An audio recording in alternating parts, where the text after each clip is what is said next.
Hello tout le monde, donc on est reparti pour les travaux de la chambre, donc j'ai presque terminé.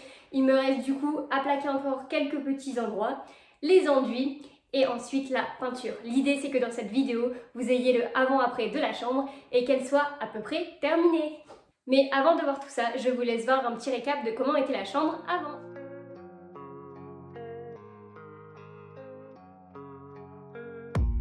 I don't really know what comes next. I'm just doing my best, even though I'm so stressed out. Everything just feels like a test that I fail, so depressed when I can't seem to get out. But something deep inside won't let me quit. I swear that I'm inspired by all this shit. Tell me that I can and I won't. That's what guides me the most. Your lies, I'll do what I want.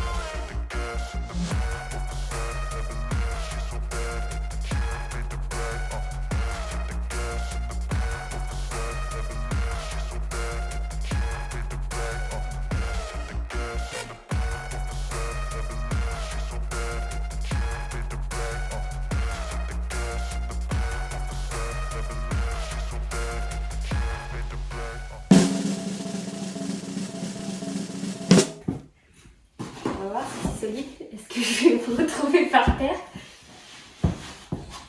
Nickel, on peut faire la sieste ici et lire son bouquin comme ça. Ouais. Alors, étape numéro 2, du coup on va commencer les joints. Donc ça va être la première fois que j'enduis des plaques de plâtre, je n'ai jamais fait ça. Donc ce que j'ai fait, alors je sais qu'il existe plusieurs façons de prendre des enduits. Donc il y a des enduits en poudre, j'avais entendu PR4, PR8 il me semble, c'est ce qui est généralement préconisé. Étant novice en enduit, etc., je me suis dit que j'allais prendre du coup de l'enduit déjà tout fait, au moins pour ma première fois en enduit, voir si j'arrive à me faire à la main, etc. Donc j'ai pris des bandes à joints, donc en enduit tout prêt. Donc voilà, c'est du produit exprès pour les bandes à joints. La différence, si j'ai bien compris, les enduits bandes à joints en fait ont une texture un peu plus collante qui va permettre du coup de coller la bande. Et ensuite, on met un deuxième enduit qui est un enduit généralement de lissage qu'on va reponcer légèrement, où là, ce sera beaucoup plus lisse. L'idée, c'est d'avoir un résultat parfait. Donc, tout simplement, les bandes d'enduit, donc vous allez avoir ces petites bandes-là que vous allez enduire avec l'enduit, tout simplement. L'idée, c'est de masquer du coup les jonctions entre chaque plaque et également du coup tout ce qui est petits trous de vis. Et ensuite, l'enduit de lissage, du coup, c'est pour avoir votre résultat parfait et par la suite, pouvoir peindre.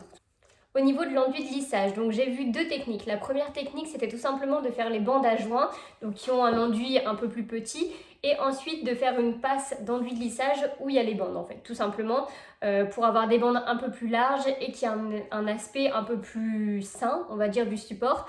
Et j'ai vu une deuxième technique, donc là c'est le ratissage complet de la pièce. Donc là c'est vraiment, on réenduit avec de l'enduit de lissage toute la pièce après avoir fait les bandes. Donc il paraît que c'est beaucoup mieux au niveau résultat parce que du coup ça enlève toutes les petites imperfections.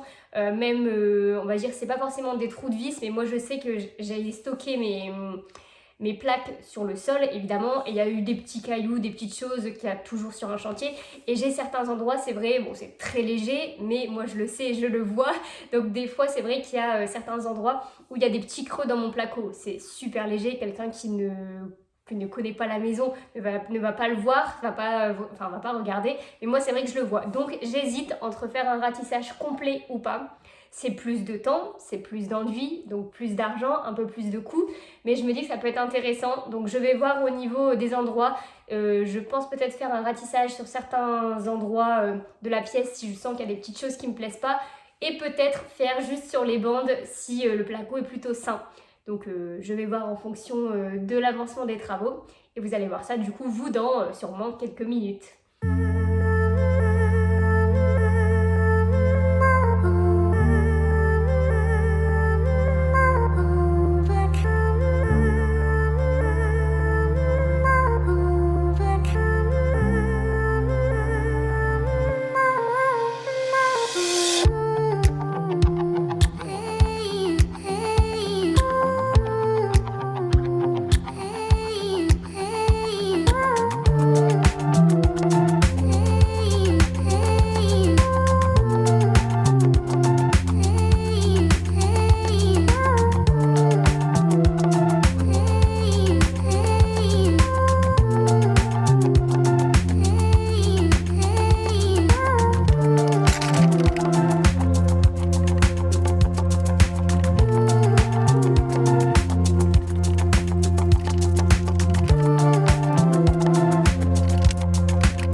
trop mal.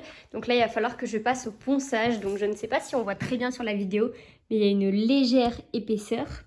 Voilà, donc on va poncer et après je verrai bien si je dois refaire une deuxième passe ou pas.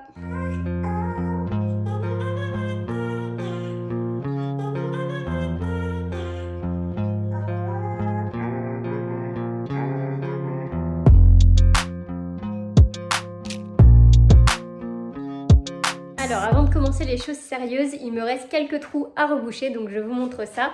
Donc comme je vous disais, il reste des petits creux, notamment en haut là-bas. Également sur le côté au-dessus de la porte. Et il y a une dernière plaque de map qu'il faut que je mette juste au-dessus. Donc une plaque de plâtre que je collerai avec du map. Et petite astuce, si vous êtes actuellement à l'étape du map, vous avez besoin de map pour coller du coup vos plaques de plâtre chez vous. Moi ce que je vous conseille c'est de mettre directement le map sur vos plaques et non votre map sur le mur et ensuite poser la plaque. Je ne sais pas si vous comprenez bien ce que je veux dire, mais en fait ça va vous éviter que le map coule sur vos murs parce que même si c'est une matière qui est relativement épaisse, moi ça faisait régulièrement ça, j'en ai eu sur mon parquet. Que je vais poncer, donc c'est pas très grave, mais c'est vrai que c'est toujours un peu embêtant, ça fait un chantier un peu moins propre tout simplement. Donc ce que je vous conseille c'est directement de mettre votre map sur votre plaque, vous aurez moins de dégâts au niveau de vos sols.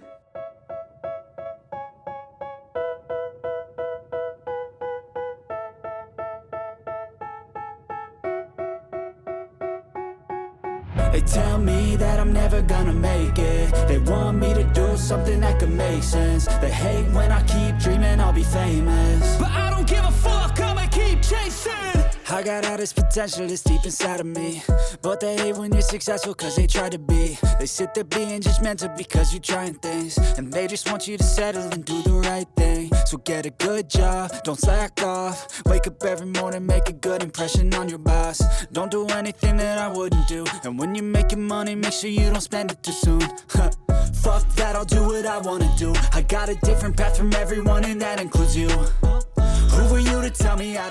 Alors première étape du ponçage, donc j'ai fait une première couche que j'ai poncée, ensuite j'ai repassé avec un enduit de lissage, donc ça se voit d'ailleurs, qu'on a poncé, et là je vais faire une troisième passe parce que je vais vous montrer, mais je pense que je ne l'ai pas fait assez large et on voit à certains endroits encore les bandes, ce qui me plaît pas du tout. Donc on va refaire une troisième passe, reponcer, et après on pourra passer du coup à l'étape peinture. Donc il y a encore des endroits où on voit quand même bien la bande, on voit la jonction. Donc je me dis qu'on va quand même la voir avec la peinture. Donc je repasse une troisième passe pour masquer toutes ces petites imperfections.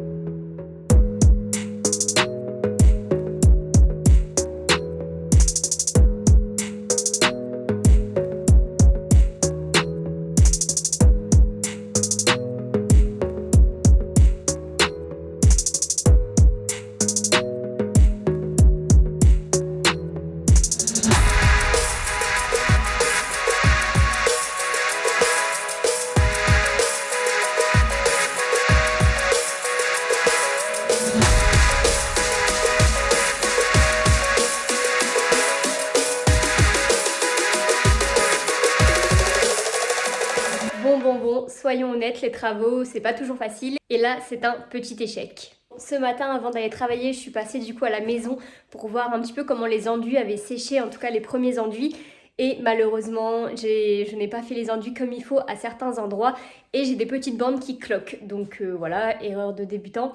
J'ai regardé du coup sur internet comment corriger ça et apparemment du coup il faut remettre un petit peu de colle avec une petite pipette pour que la cloque s'en aille. Apparemment lorsque votre bande cloque, c'est tout simple, c'est tout simplement parce que vous n'avez pas mis assez de produit en dessous. Donc c'est vrai que moi je m'en suis pas rendu compte, pourtant j'avais l'impression d'en avoir mis pas mal, mais apparemment quand ça cloque c'est parce qu'en fait la bande tout simplement n'a pas bien collé et n'a pas bien adhéré au mur.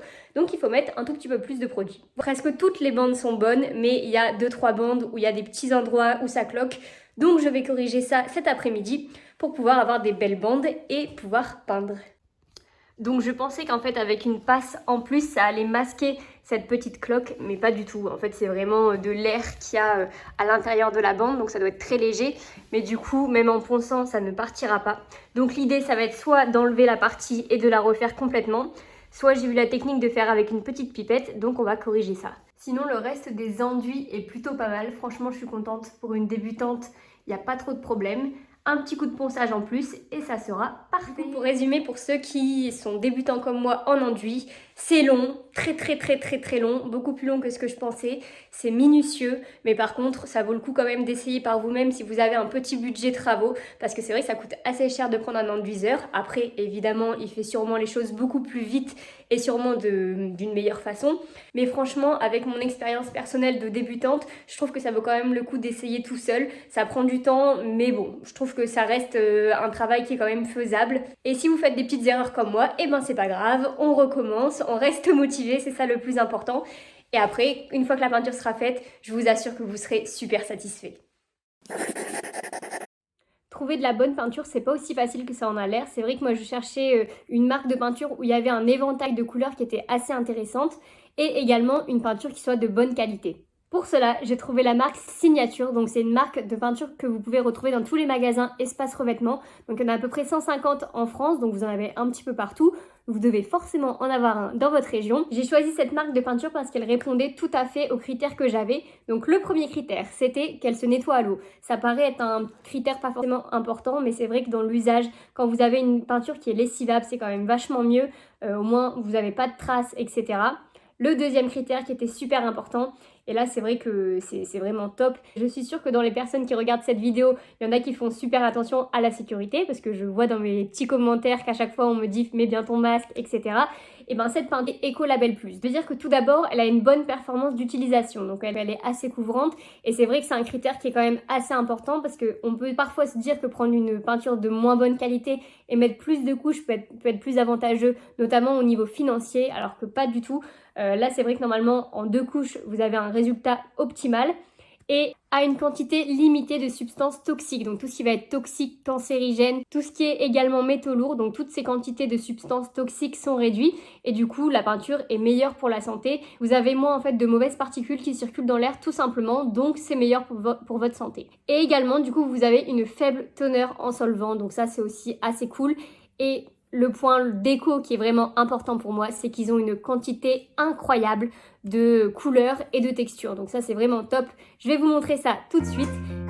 Donc finalement, pour résumer, que vous aimiez les couleurs aux teintes minérales, végétales, flashy ou colorées, vous trouverez votre bonheur. Pour ma part, je suis partie sur un bleu profond pour la peinture des placards et une teinte esthésien pour le reste de la pièce. Bon, c'est parti, je vais passer sur la partie peinture. Donc j'ai choisi la marque Signature, donc qui est juste là. Donc ils m'ont gentiment envoyé plusieurs pots de peinture que je vais tester. Donc on commence par la sous-couche. Donc qu'est-ce que c'est une sous-couche? Petite question importante, simple mais importante. La sous-couche est très importante quand vous commencez à peindre, ça va vous permettre de préparer le support et surtout du coup d'enlever tout ce qui est petit défaut, donc qui est très léger, mais ça va lisser le support, ça va préparer votre support et après vous avez juste à mettre votre peinture, donc soit blanche soit colorée en fonction de votre déco. Donc la norme c'est vraiment ça, une passe de sous-couche, 2 passes de peinture classique. Généralement quand vous avez une bonne peinture c'est à peu près ça, une voire 2 passes, généralement plus 2 passes que une. Et par contre, si vous avez de la mauvaise peinture, là, vous êtes sur beaucoup plus, souvent 3-4 passes. J'ai eu ce problème-là sur le premier appartement que j'ai rénové, donc c'était un petit studio. Et j'avais acheté de la peinture pas très chère en me disant que ça allait être top. Et finalement, j'ai fait 4 passes. Donc financièrement, ça valait pas du tout le coup. Donc prenez de la bonne peinture, faites attention à la marque que vous prenez et à la qualité. Vous ferez des économies. Et pour ne pas changer mes petites habitudes, j'ai encore fait une petite nocturne travaux. J'ai commencé par dépoussiérer les supports et j'ai ensuite commencé la mise en place de la sous-couche.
Et voilà, la vidéo touche à sa fin. Donc comme vous avez pu le remarquer, la chambre n'est pas totalement terminée, la peinture n'est pas finie, donc j'attends que toutes les couches soient bien faites, que tout soit propre. Il y a aussi des petits endroits de ponçage que je dois refaire, car avec les différents éclairages, j'ai remarqué qu'il y avait encore des petits endroits où je dois refaire du ponçage, donc ça prend plus de temps que prévu malheureusement.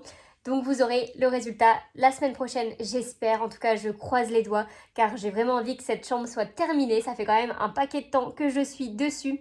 N'hésitez pas à me suivre sur Instagram, à me mettre un petit j'aime, un petit commentaire. Ça m'aidera vraiment beaucoup parce que là, j'ai besoin de soutien et on se dit à bientôt.